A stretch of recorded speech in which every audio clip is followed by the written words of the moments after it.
बोले। प्यारे बच्चों, I am Anil sir, history teacher of your class. बच्चों, आज मैं आपको लेसन नंबर 3 जिसका विषय है प्रारंभिक समाज, बंधुता, जाति, वर्ण व्यवस्थाएं। इसके अंदर सबसे पहले आपको वर्णों के बारे में भारतीय प्राचीन समाज के अंदर ऐसी मान्यता रही है कि वर्णों की उत्पत्ति ब्रह्मा जी के शरीर से। ब्रह्मा जी की गर्दन को ब्राह्मण, भुजाओं को क्षत्रिय, पेट को शूद्र व चरणों को पेट को वैश्य व चरणों को शूद्र माना जाता है। आगे चलकर समाज के अंदर भी यही 4 वर्ण प्रचलित हुए। ब्राह्मणों का कार्य केवल धार्मिक कर्म काज कराना था और क्षत्रियों का कार्य समाज की रक्षा करना था, जबकि वैश्य का कार्य समाज का भरण पोषण करना था और इसके अतिरिक्त जो अन्य सेवाएं बची उनको करने वालों को हम शूद्र कहते थे। आगे चल करके ये वर्ण व्यवस्थाएं कर्म के अनुसार होती, अर्थात सोने के काम करने वाले को सुनार, लोहे के काम करने वाले को लोहार, मिट्टी का काम करने वाला कुम्हार, चमड़े का काम करने वाला चर्मकार कहलाए। इसके पश्चात ये व्यवस्थाएं कर्म के अनुसार न रह करके जन्म के अनुसार बनती चली गई। आज भारतीय समाज में जाति जन्म के आधार पर निर्धारित की हुई है। भारतीय समाज पितृवंशिक समाज था, अर्थात पिता का ही बोलबाला था। पितृवंशिकता से बड़ा तात्पर्य ये है कि पिता से पुत्र, पुत्र से पौत्र और परपौत्र आदि में चली आ रही परंपरा। ये परंपरा इतनी महान थी कि पुत्र को ही पिता की संपत्ति का उत्तराधिकारी समझा जाता था। इसके साथ साथ ऋग्वेद के अंदर भी इंद्र जैसे वीर पुत्र की कामना की गई है, क्योंकि पुत्र ही पिता का वारिस होता था। राजाओं के अंदर शासन का उत्तराधिकारी ही पुत्र ही होता था। महाभारत का युद्ध इसका प्रमुख उदाहरण है। कौरव और पांडव चचेरे भाई थे। विजय के पश्चात ज्येष्ठ पांडव युधिष्ठिर को राज्य का उत्तराधिकारी घोषित किया है। यदा कदा कहीं कहीं महिलाओं को भी कुछ अधिकार प्राप्त थे, जैसे गुप्त काल में प्रभावती गुप्त शासिका बनी थी। इसके साथ साथ अब आता है कि क्या आरंभ में सभी शासक क्षत्रिय होते थे?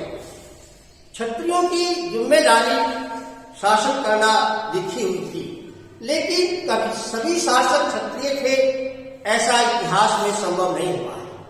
हम देखते हैं कि मौर्य शासक को ब्राह्मण ग्रंथों ने शूद्र बताया, जबकि बौद्ध ग्रंथों के अनुसार उन्हें क्षत्रिय कहा गया है।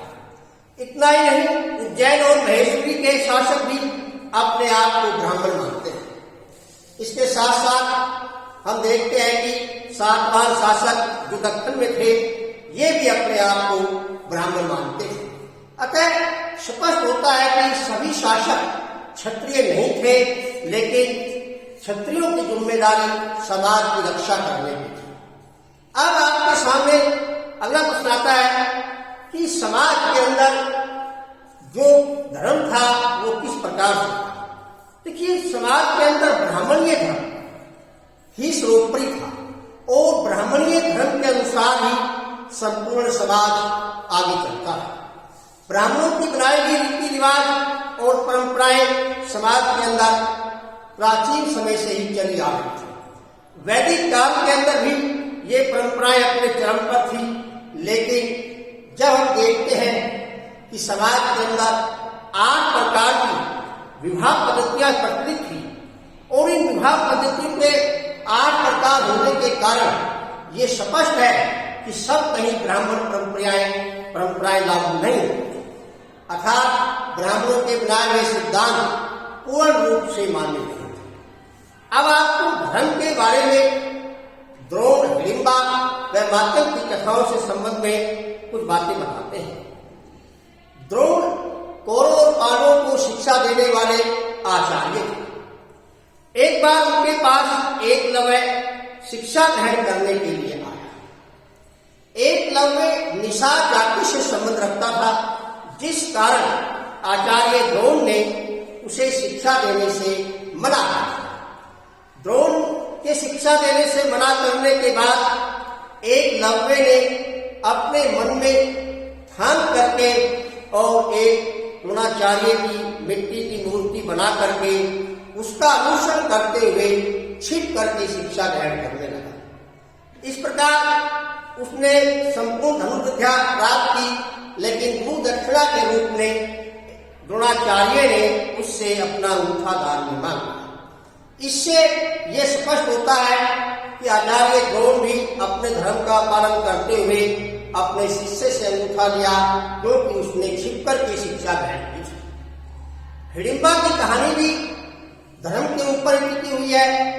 जब वन के अंदर राक्षसी कन्या हिडिंबा ने भीम के सामने विवाह का प्रस्ताव रखा, तो भीम ने उस प्रस्ताव को ठुकरा दिया, क्योंकि भीम क्षत्रिय जाति से संबंध रखते थे। अब उसके बड़े भाई युधिष्ठिर के कहने पर उन्होंने हिडिंबा के साथ शादी की और अपने पति धर्म का पालन किया और उससे पुत्र भी पैदा हुआ। मातंग की कथा भी एक इसी प्रकार की कहानी है। मातंग एक शुद्ध जाति से संबंध रखता था।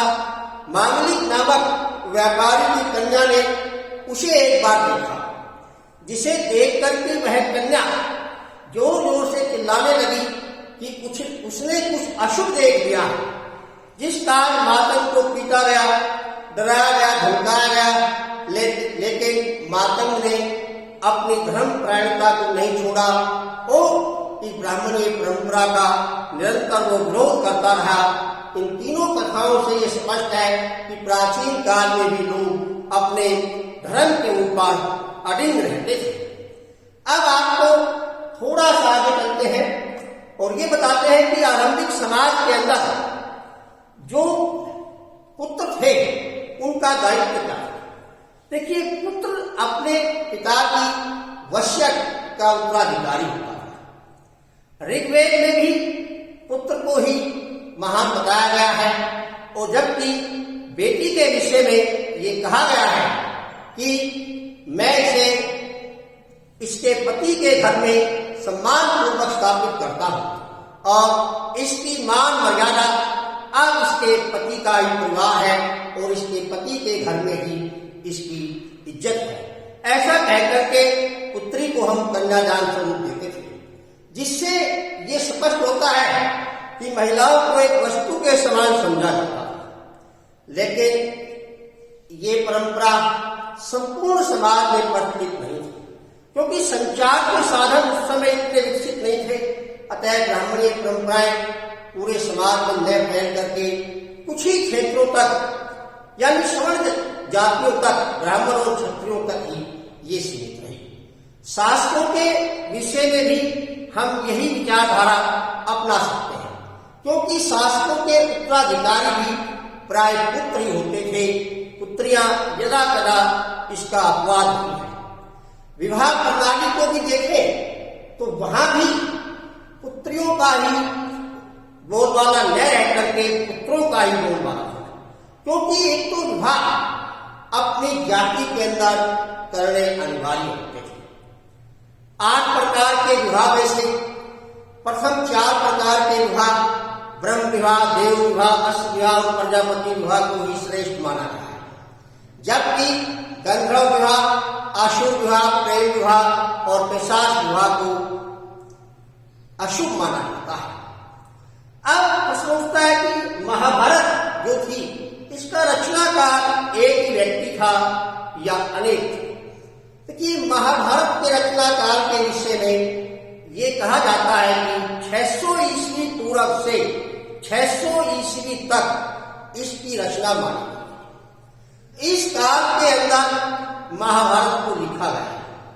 प्रारंभ में महाभारत में 8800 श्लोक थे, जो कालांतर में जाकर के 24,000 और उसके बाद इनकी संख्या वर्तमान में 1 लाख। जनश्रुति के अनुसार महाभारत को महर्षि वेद व्यास ने गणेश जी के माध्यम माध्यम से लिखवाया था, ऐसा हमारे शास्त्रों में वर्णित है। लेकिन इतना लंबे समय को जब महाभारत का रचनाकार मानते हैं तो ये भी स्पष्ट है कि एक व्यक्ति इतने लंबे समय तक जीवित नहीं रह सकता, अर्थात वह एक व्यक्ति महाभारत को नहीं लिख सकता। महाभारत की रचना भाग सारथियों के द्वारा की गई, जिन्हें सूत कहते थे। ये भाग राजाओं के साथ युद्ध भूमि में जाते थे, वहां राजाओं की वीरता का बखान कविताओं के माध्यम से करते थे। इन कविताओं को पढ़ करके या सुन करके लोग इनका आनंद उठाते थे। वैदिक काल आते आते वेदों की रचनाएं हैं और उन वेदों की रचनाओं के साथ साथ महाभारत को भी लिखा जाने लगा। इसके पश्चात इसके अंदर अनेक परंपराएं जुड़ती चली गई और महाभारत एक विस्तृत ग्रंथ यानी महाकाव्य के रूप में उभर करके सामने आया। इसमें आज 1 लाख श्लोक हैं और ये विश्व का सबसे बड़ा महाकाव्य माना जाता है। क्या महाभारत एक संपूर्ण साहित्य है?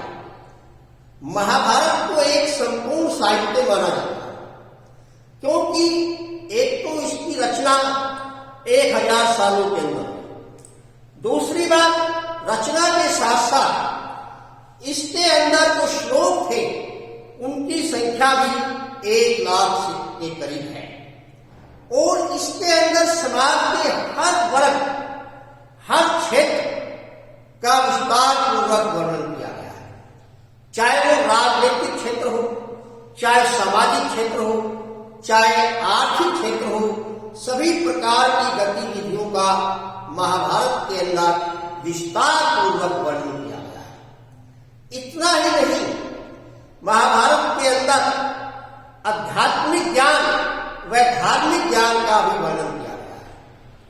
मोक्ष प्राप्ति के 3 मार्ग ज्ञान, कर्म और भक्ति, इन तीनों को ही महाभारत में वर्णित किया गया है, क्योंकि मद्भागवत गीता महाभारत का एक महत्वपूर्ण अंग है, जिसे कहा जाता है कि वासुदेव श्री कृष्ण ने अर्जुन को सुनाया था और इसके अंदर जीवन के हर पक्ष को दर्शाया गया है।